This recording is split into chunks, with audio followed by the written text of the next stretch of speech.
আসলে আমি তো পত্রিকা দেখে আসলাম। আমি হচ্ছে পাত্র, আমার নাম ফিরোজ। ও আচ্ছা, দেখতে শুনতে তো ভালোই আছেন। আমি আমার বোনকে ডাক দিচ্ছি। বর্ষা, বোন আমার, এদিকে আয় তাড়াতাড়ি। একটু ওয়েট করে। হ্যাঁ আপু, বলো। এই তো, এইটা আমার একমাত্র বোন, এইটাই পাত্রী। এইটাকে আপনি দেখতে আসছেন।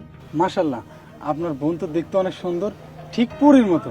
আমার না খুব পছন্দ হয়েছে। আরে আমার বোন তো লাখে একটা।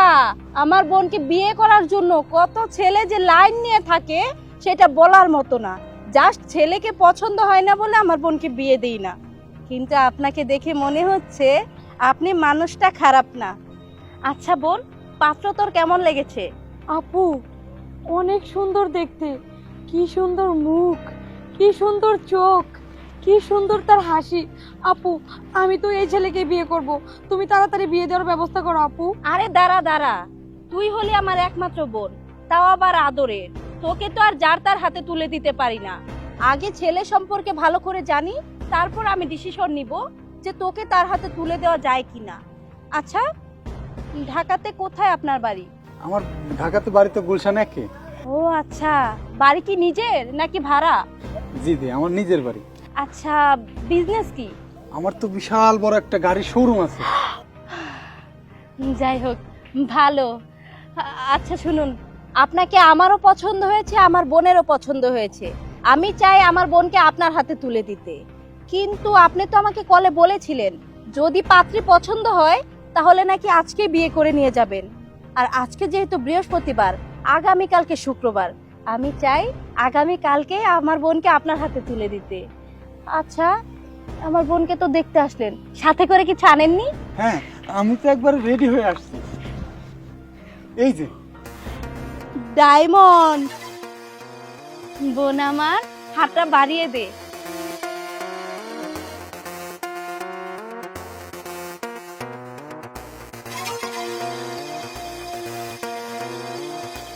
আচ্ছা শুনুন, আগামীকাল শুক্রবার সকাল সকাল আমার বাড়িতে চলে আসবেন। আমার একমাত্র আদরের বোনকে আপনার হাতে তুলে দিব। আর হ্যাঁ, আপনার যত আত্মীয় স্বজন আছে সবাইকে কিন্তু সাথে করে নিয়ে আসবেন। হ্যাঁ, তাড়াতাড়ি চলে আসবেন। আমি কিন্তু বউ সেজে বসে থাকবো আপনার অপেক্ষায়। জি জি, আমি সবাইকে নিয়ে আসবো, সমস্যা নাই। তাহলে আমি আজকে যাই। আচ্ছা ঠিক আছে। আপু, অরিজিনাল মনে হচ্ছে। যাই হোক, কথা তো মোটামুটি সবই বলা শেষ। যেহেতু পাত্রী দেখতে এসেছেন, সাথে করে কিছু আনেননি? অবশ্যই নিয়ে আসছি, একটা স্বর্ণের আংটি নিয়ে আসছি। বর্ষা, বোন আমার, হাতটা বাড়িয়ে দে।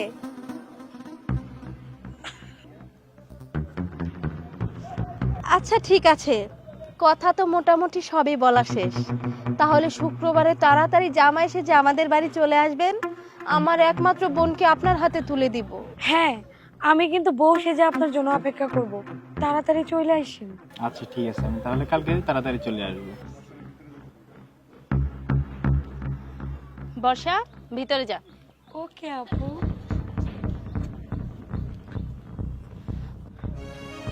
আল্লাহ রে, এই ঘরে তো দেখি তালা মারা। আমার না আজকে বিয়ে করার কথা ছিল এই বাড়িতে, তাহলে আমার ডায়মন্ডের আংটি নিয়ে মনে হয় ভাগছে। আল্লাহ, এখন আমার কি হইব? এত টাকার আংটি। আমারও তো ভাই সুন্দর আংটি নিয়ে ভাগছি ভাই, আজকে আমার বিয়ে করার কথা ছিল। আপনারা কান্নাকাটি করবেন না, আপনারা একটু শান্ত হন। আপনারা এইভাবে আর কান্নাকাটি করবেন না। এই নিন আপনার ডায়মন্ডের আংটি, আর এই নিন আপনার স্বর্ণের আংটি। কিন্তু ভাই, এই ডায়মন্ডের আংটি আপনার কাছে কিভাবে আসলো? আমার কাছে কিভাবে আসলো শুনুন। আচ্ছা শুনুন, আগামীকাল শুক্রবার আপনি আমার বাড়িতে আসবেন। আমি চাই আগামীকালকেই আমার বোনের সঙ্গে আপনার বিয়েটা দিয়ে দিতে। আচ্ছা, আপনার সম্পর্কে তো সবই জানা হলো, কিন্তু আপনি করেনটা কি সেটাই তো জানা হলো না। আমার পরিচয়, আমি পুলিশ ইন্সপেক্টর নাই। Wow, police! আপু, এই, এই দাঁড়া। এইখান থেকে তোরা এক পাও নড়ার চেষ্টা করবি না।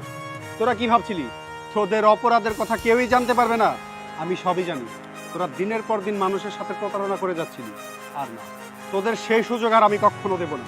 তোদের থানায় নিয়ে আমি এমন শিক্ষা দেব, জীবনে তোরা এই ধরনের অপরাধ করার আর সাহসী পাবি না। চল থানায় চল। আপু। এই চল, মুভ।